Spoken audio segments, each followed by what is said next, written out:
I guess you love movies. I do too. Hi guys, and welcome back to another movie review. And today we're going to be talking about Spider-Man: Homecoming. I've been a fan of Spider-Man my whole life, since I was a kid.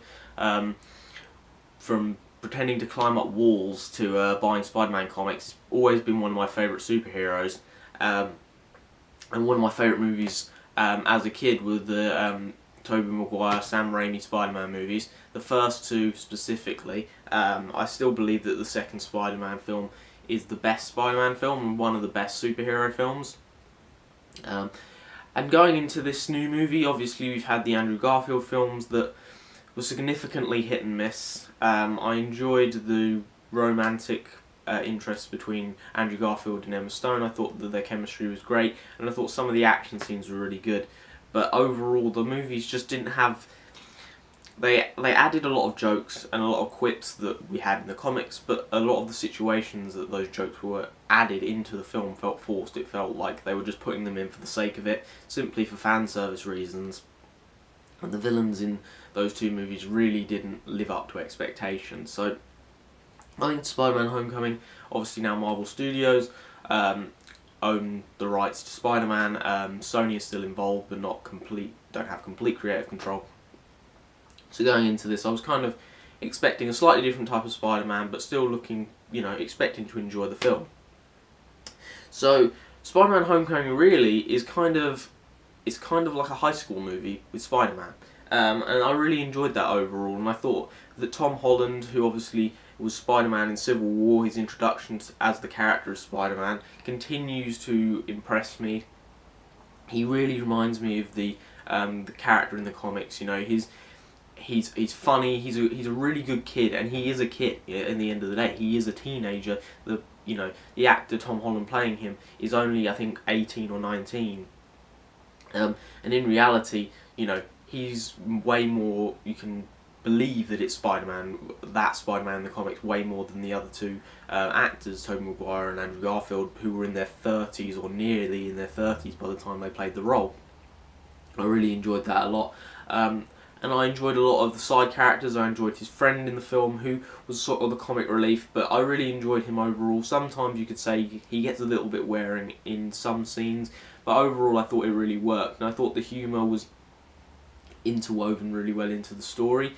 I enjoyed the action scenes in the film. They were good. They weren't anything incredible. I mean, they're not going to stand up to the train scene in Spider-Man 2, for example, which I think is amazing.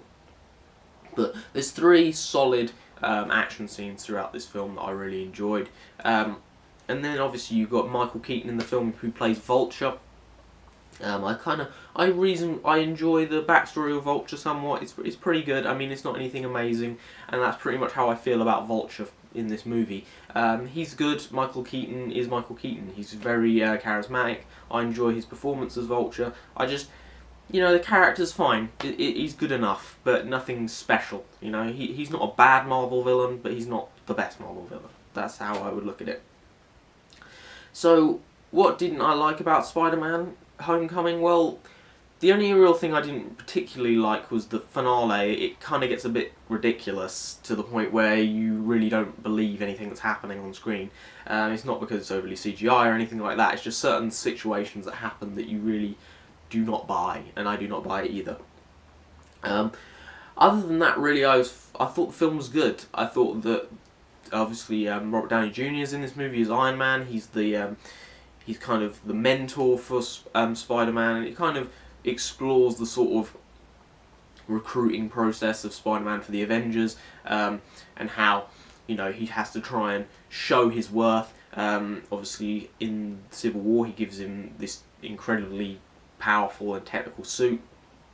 Throughout the film, he tries to work out how to use it, and it's kind of about how Spider-Man has to try and be worthy of the suit, and show that without it he can still be a good hero and still save people and make the right decisions. And really, Robert Downey Jr. is the mentor character. This isn't like Iron Man 4, that he isn't in the movie too much, and I thought that worked quite well.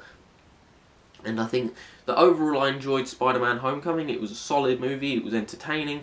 It wasn't quite, it didn't blow me away. It was entertaining, funny, some decent action sequences throughout, and I think Tom Holland may be the best Spider-Man we've seen so far, and I'm going to give Spider-Man Homecoming 8 out of 10.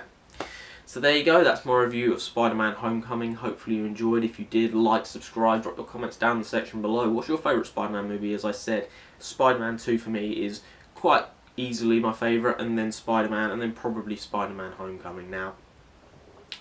So I'm imagining that we'll get Infinity War and then maybe another Spider-Man movie after that. I've got kind of mixed thoughts on what Infinity War is going to be like. I have yet to watch that trailer that came out. Obviously, I don't think it's on YouTube yet, so I will check it out and maybe talk about it in a video soon. But hopefully you enjoyed this video, and hopefully I'll see you next time. Goodbye.